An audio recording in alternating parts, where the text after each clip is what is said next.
And then they started having the cameras. And then, I said it last night, you had one guy who's really good. I mean, he's really good on the maps, right? You know who I'm talking about. And that map was so red. It was so unbelievable. That map that, you know, they used to show it, and it was really depressing. Everything was blue, blue, blue. They had the blue wall. Remember the blue wall? That was unbreakable. Boy, did we shatter that wall, right? We shattered that wall. That wall was shattered. That wall will never be the same. So we broke the wall. So now we won Wisconsin. Now we won Michigan. And I'll never forget the guy. He was devastated. This was not in his play. He never even thought of this. And his hand is like quivering, you know, because he puts it on the map and the map turns red. Donald Trump has won the state of Wisconsin. Oh, no. Donald Trump goes, oh, no, no. Please check this, please check this. Donald Trump has won the state of Michigan. And it's very unfair to the people of Pennsylvania. They never got the glory. It's like the guy that, you know, could rush for 1 yard and get the glory for it. They didn't get the glory. But we love our people in Pennsylvania because they were there for us, right? So now he goes. Because they've been saying there was no way to get to 270, right? Remember? There is no path to 270. And the most they could get me to was 269. Remember that? 269. I never once got above, in their minds, 269. They get paid a lot of money. They don't know what the hell they're talking about, folks, I'll tell you.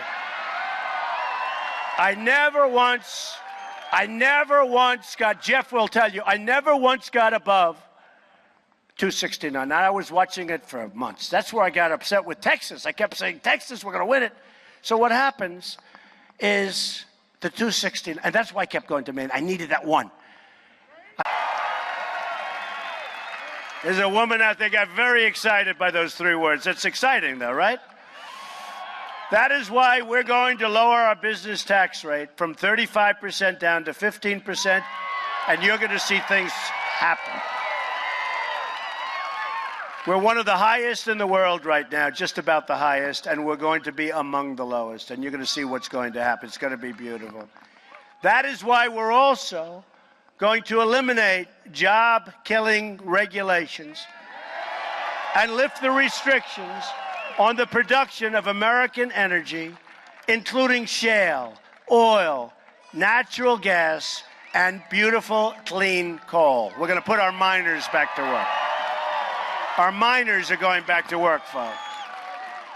We're also going to rebuild America's crumbling infrastructure. And boy, does it need it. It needs it. We have spent $6 trillion in the Middle East. We could have rebuilt our country 3 times over. It's time, folks. With all of that, we're going to knock the hell out of ISIS. We have no choice.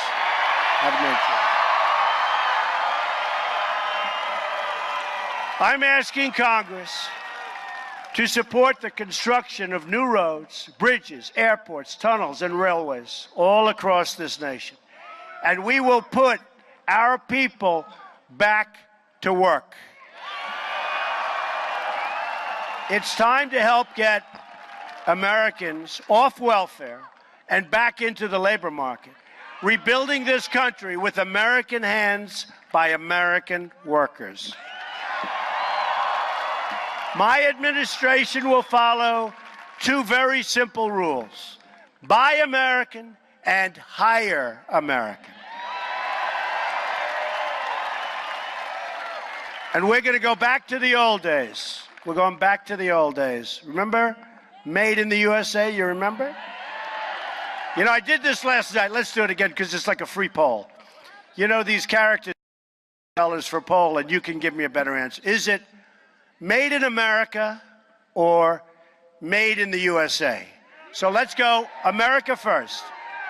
Made in America or made in... Let's go, wait. Let's go America first and USA. Who likes made in America? Who likes made in the USA? Yeah, totally.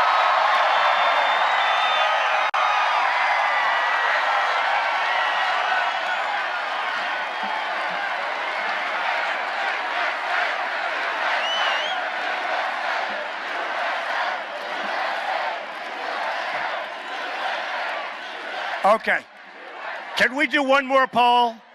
What the hell? It's raining and miserable, but let's do another poll. Who the hell cares?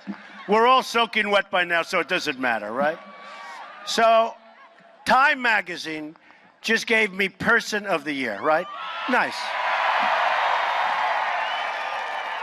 Very nice. Always a great honor. Financial Times, the Financial Times, which is a big deal, just gave me Person of the Year. Okay, you ready? Now, remember, we have half the people here are women. And by the way, thank you, women. I did so great with women.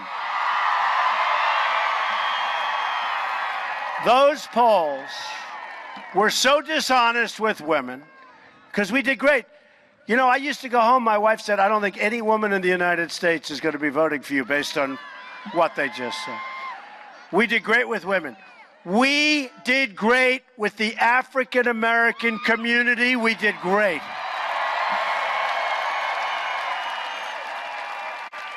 Remember, I said, inner cities, I said, what the hell do you have to lose? And they agreed.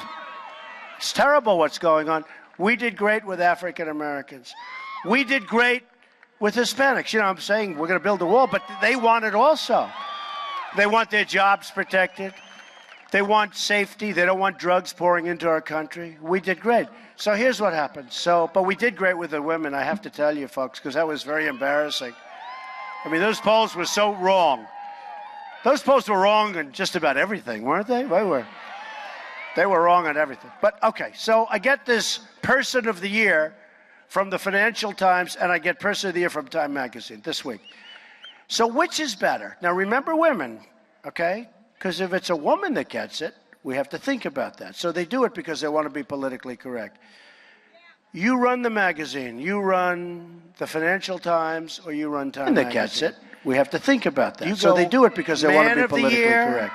Thank you, darling. I love you. You run the magazine. You run the Financial Times. Do you go Man of the Year? Or do you go Person of the Year? We'll do Person first. Which is better? Person of the Year. Wow. Or Man of the Year. That's what I think.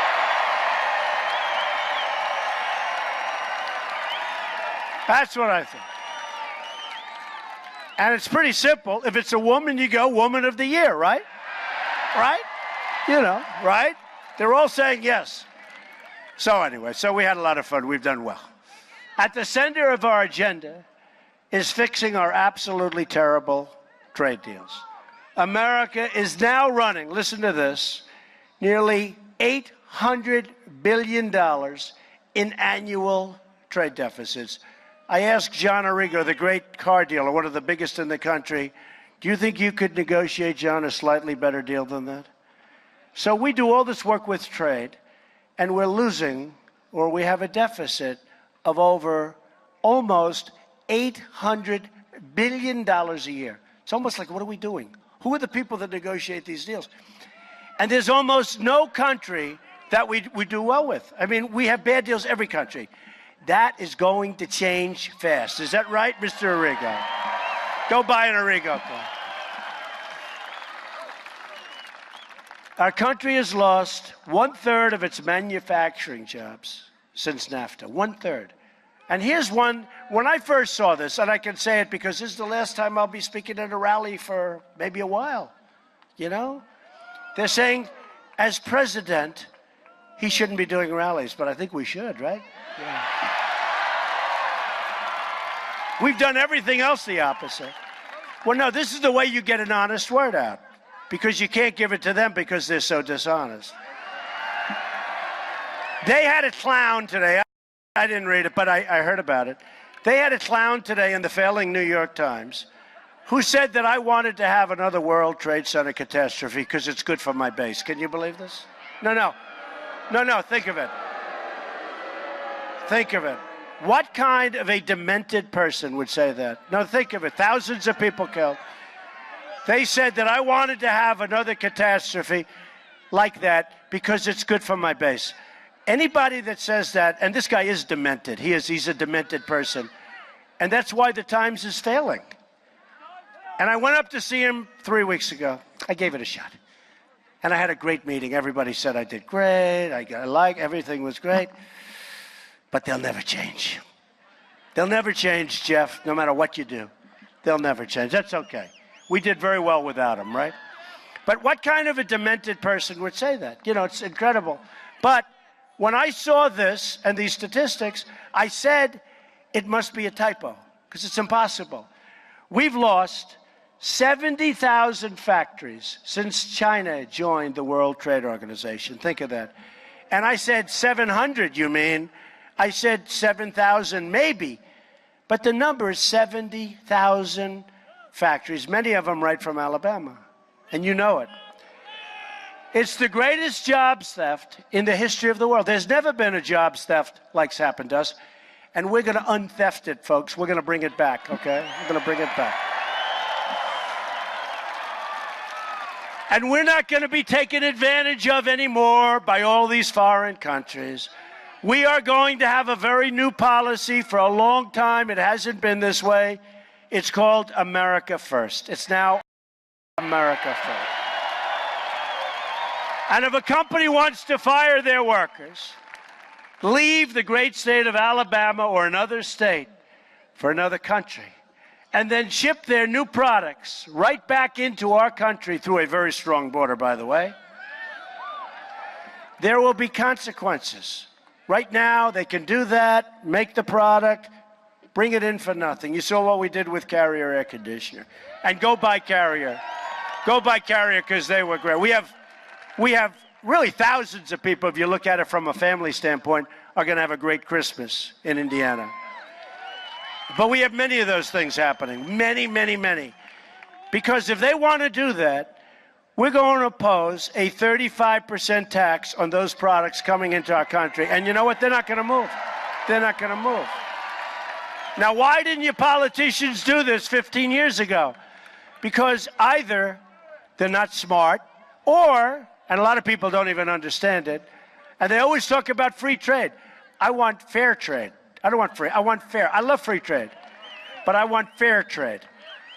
And if they don't do, then we don't do. But it's now 35% tax for a company. So all these companies that think they're going to get rich by firing thousands and thousands of workers in our country, I hope they get rich. But you know what? We're going to get rich too, because we're going to impose a very large tax on those companies.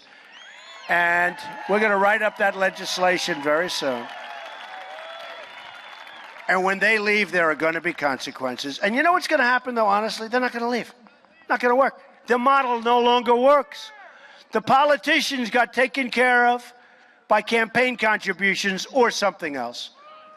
If it's something else, Jeff Sessions will catch them, right? He will.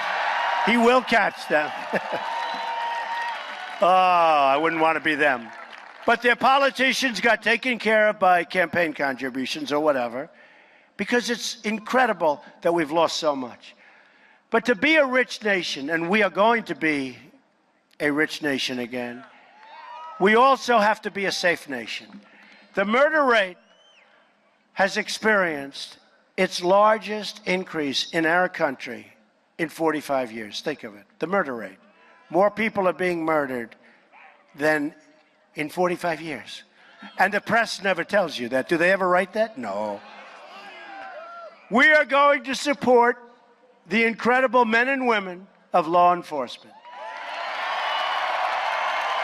And we are going to bring this terrible crime wave to a very rapid end. In 45 years. One of the greatest public safety threats remains open borders. More people are being murdered. I always say than in 45 years. Business. And the press never tells you that. Do they ever write that? You know, Abraham Lincoln, Thomas Jefferson, George Washington, they all believed in strong borders. We don't. We fight for countries that most of you have never even heard of before.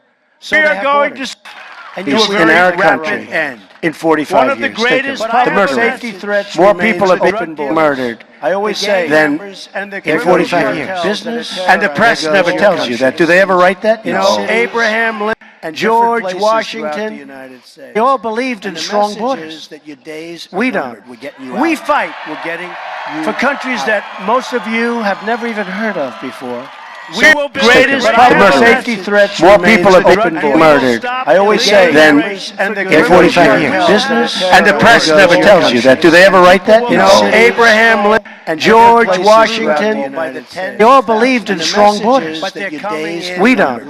We fight for countries that most of you have never even heard of before. We will greatest public safety threats. More people have been murdered. I always say then in 45 years. Business and the press never tells you that. Do they ever write that? You know, Abraham Lincoln and George Washington, they all believed in strong borders. We don't. We fight for countries that most of you have never even heard of before. Greatest public safety threats.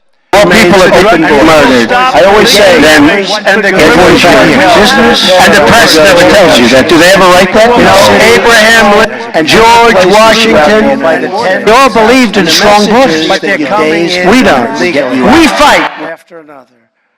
So let me state this as clearly as it can be stated. I am going to keep radical Islamic terrorists the hell out of our country.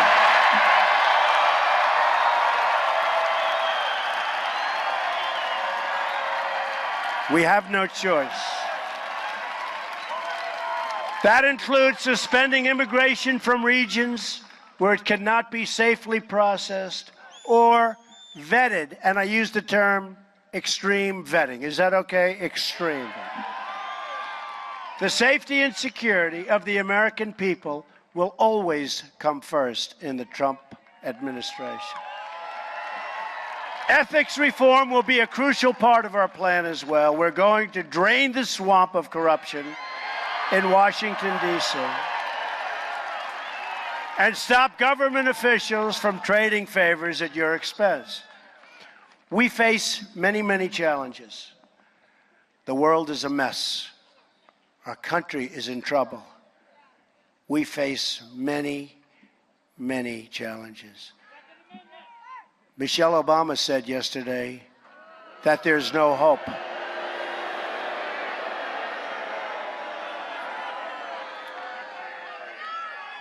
But I assume she was talking about the past, not the future, because I'm telling you, we have tremendous hope, and we have tremendous promise and tremendous potential. We are going to be so successful as a country again.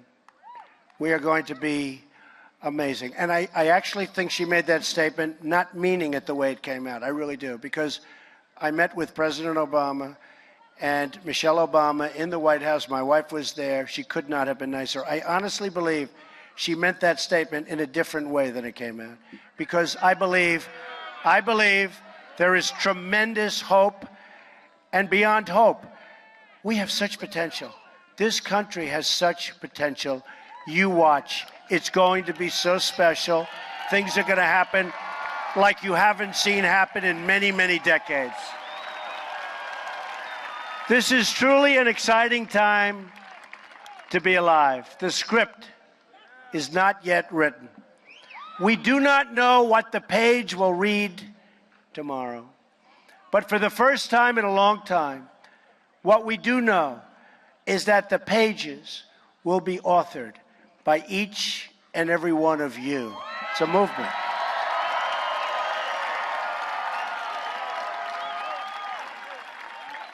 Don't forget, they didn't know you existed until Election Day. Then they said, where the hell did all those people come from, right?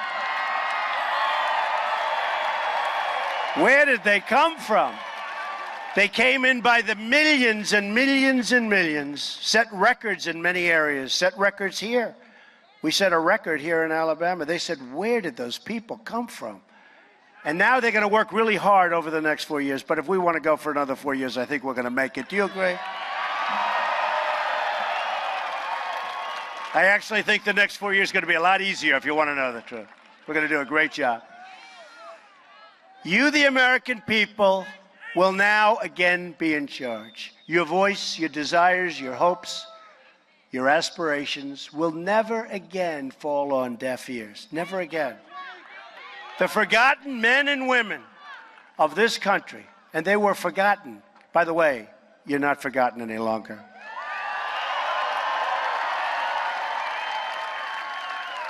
You will never be forgotten again.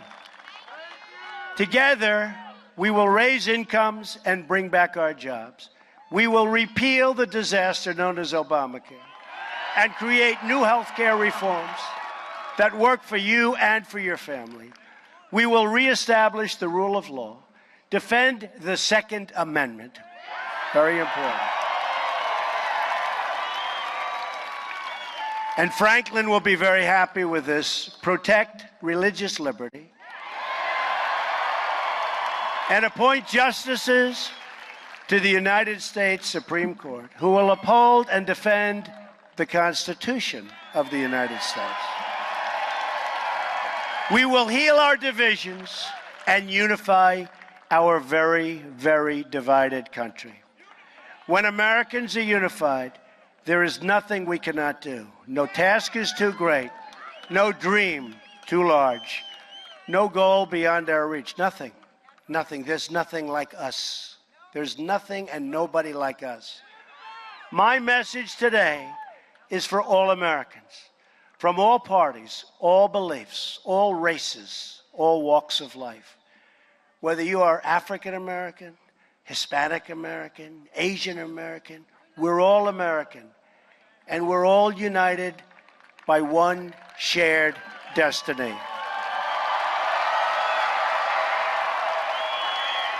So I'm asking everyone to join this incredible movement. Here is my request for all of you. Never, ever give up. Can't give up. I should have given up in this campaign 5 times. I should have given up, according to them, 10 times. I could take you over 10 different things that happened where people would have given up, but I never gave up. Never gave up. I should have given up, but I never gave up, right? Never, ever give up. Never stop believing. And never, ever stop dreaming. And if you do that, then all together, we will make America strong again. We will make America wealthy again. We will make America safe again. And we will make America great again. Thank you, Alabama. God bless you. Merry Christmas. Merry Christmas, everybody. God bless you. Thank you for your support.